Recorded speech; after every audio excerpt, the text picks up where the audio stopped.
Welcome.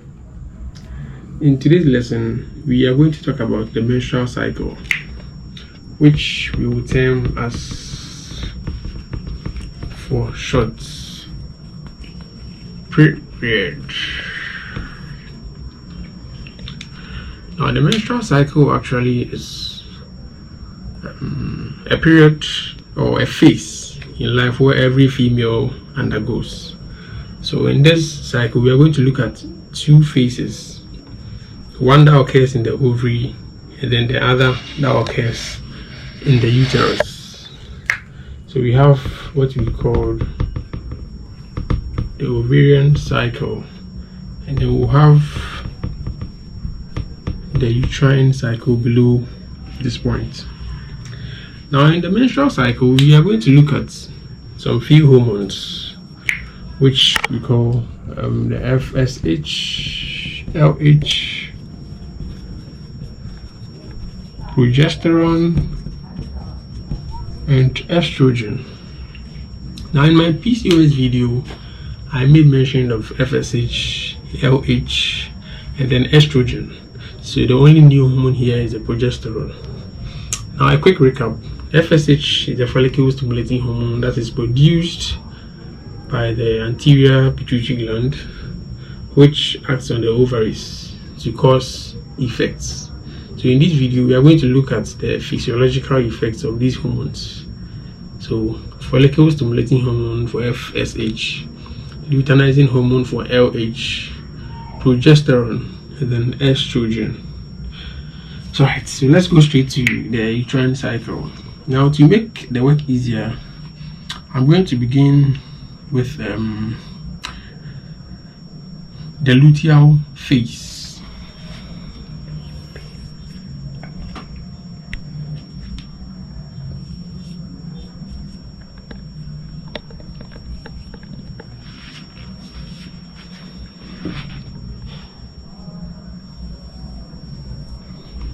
Alright, so this curve I have drawn shows the curve for progesterone.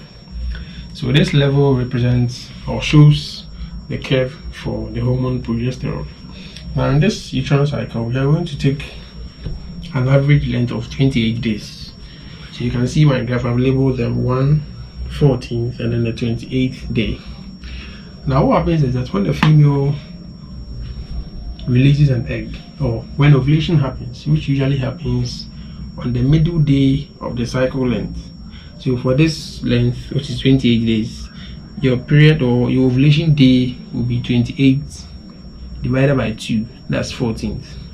So on the 14th day, we expect the female to release an egg.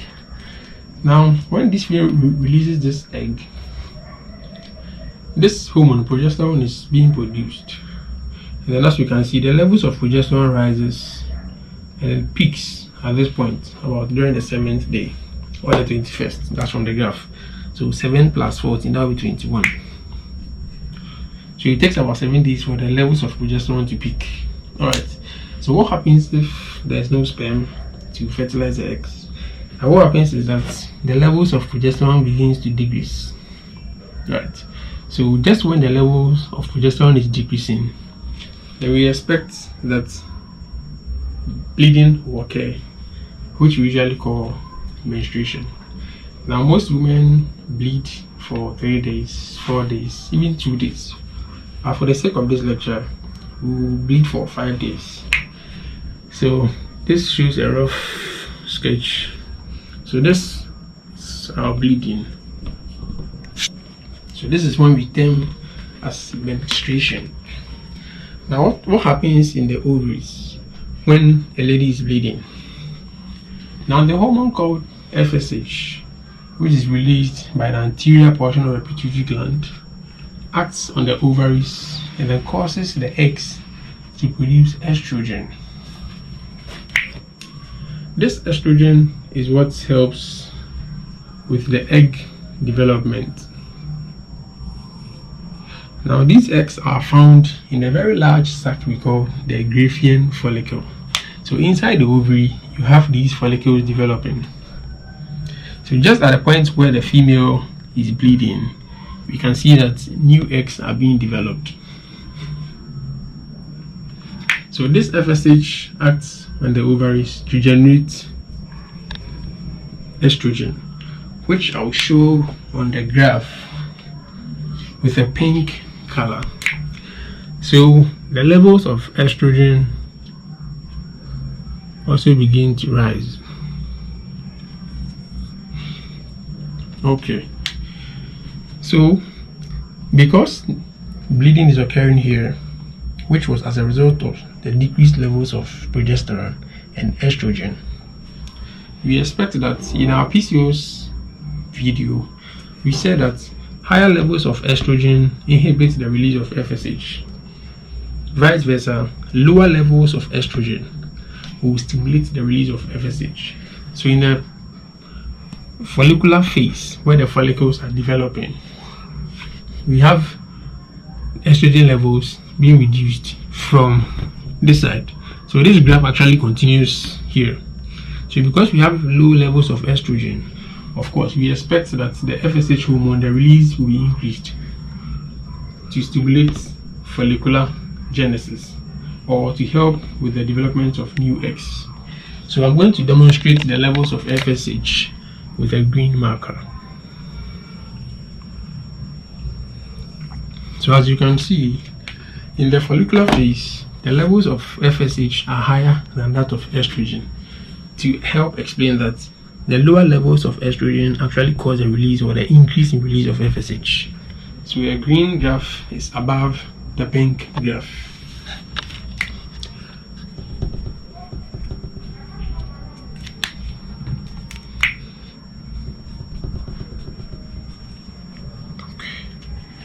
Right, so whilst these eggs are being developed under the effect of FSH, they grow in size in the Grecian follicle. And what happens is that these eggs develop at a different rate. So you have some reaching the larger size. There's particular size where they get to, and then follicular genesis is halted or is stopped. Now what happens is that whilst the FSH is acting on these follicles to cause them to develop, the estrogen levels also actually starts rising. So you have something like this. And like we said in our PCOS video, that higher levels of estrogen will inhibit the release of FSH. So this is actually a negative feedback inhibition to actually help stop other follicles from developing once we have reached our target egg. So at this stage, FSH inhibits any other follicles from developing once this target egg size has been reached.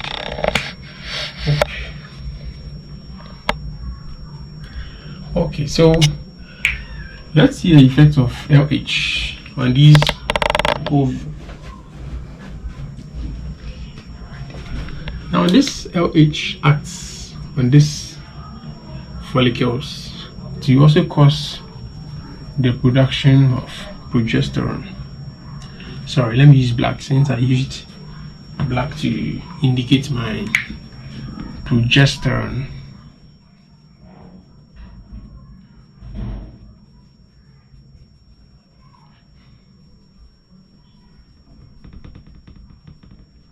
Okay, so this LH, luteinizing hormone, acts on these follicles and then causes some secretion of progesterone. So in the follicular phase, the hormone with the least concentration is progesterone. So we can see that the levels of this progesterone actually is at a lower concentration within the first 14 days. And then after the 14th day, the levels begin to rise.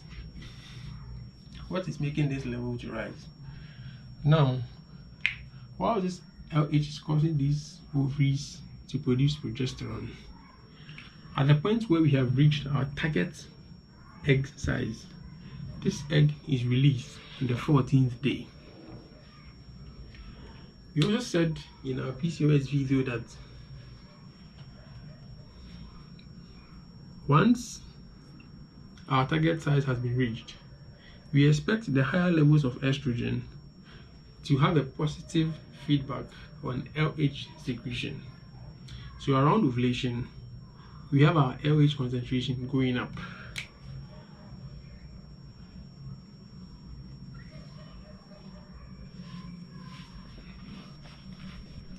So this graph demonstrates or shows our LH concentration. So around ovulation, LH hormone goes up. And then actually studies have shown that it is a spike in LH that actually enhances or causes ovulation. So as the levels of estrogen is increasing, at the maximum peak of estrogen, we have LH spiking, because we have said that higher levels of estrogen have positive feedback on the LH secretion. Okay. So, a recap. We have shown that our menstrual cycle has two phases. We have our ovarian cycle, and then we have the uterine cycle. And then in the uterine cycle, I started by explaining from here that if you have a cycle length of 28 days, usually our ovulation day is on the middle day, which is 28 divided by 2, making it 14. Now on the 14th day, an egg is released. And then what happens if this egg is not fertilized? We have these levels of progesterone increasing. One other factor that helps to increase this progesterone is that once the egg has been released, the leftover is being converted to the corpus luteum.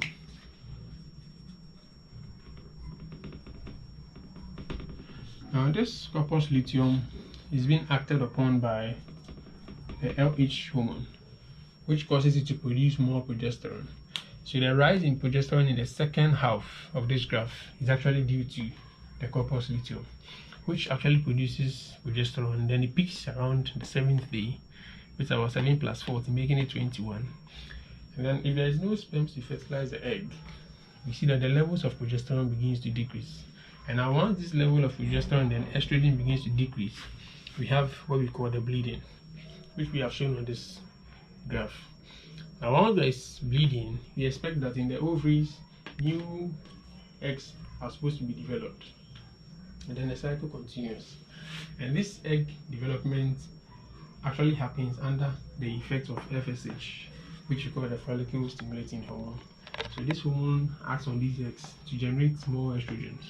So then we have said that the decrease in estrogen is actually what causes an increase in the FSH secretion, which enables it to give us the effect we want. But once these eggs grow to a particular and larger size, we are seeing that once they get to their targeted size, the egg is released. And then what happens is that this LH actually also stimulates these eggs to produce progesterone. And then once this egg has been released, the remnant forms what we call the corpus luteum, which is being acted upon by LH to generate more progesterone. So actually, this graph shows us the hormonal levels. So FSH being higher in the follicular phase, followed by estrogen, and then we have followed by LH, and then the last one being progesterone. Then just around ovulation, as we have said, or as I said in my PCOS video, higher concentrations of estrogen have positive feedback on LH secretion. So we expect that at a higher concentration of this estrogen, our LH secretion also increased, which we usually call the LH spike.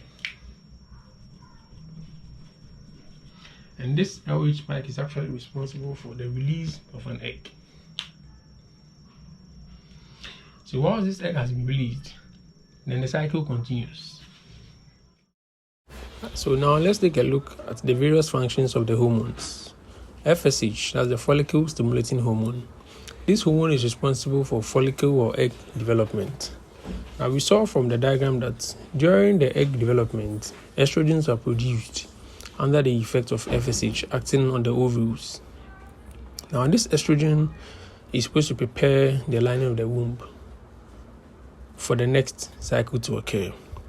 So now once there is bleeding or there is menstruation, which scientifically means that the lining of the uterus has been shed away, the uterus has to undergo a new development, which estrogen is responsible for.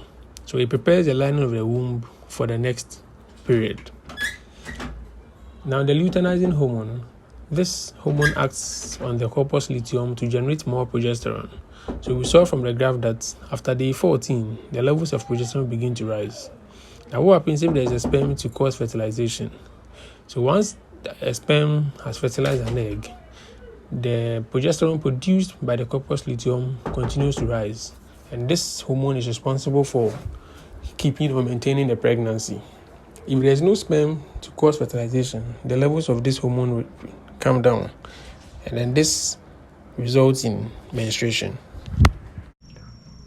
Alright, so wrapping up, this is a short video on the menstrual cycle, which we have looked at. We have the ovarian cycle and the uterine cycle. Stay glued. Thank you for watching my video. Bye.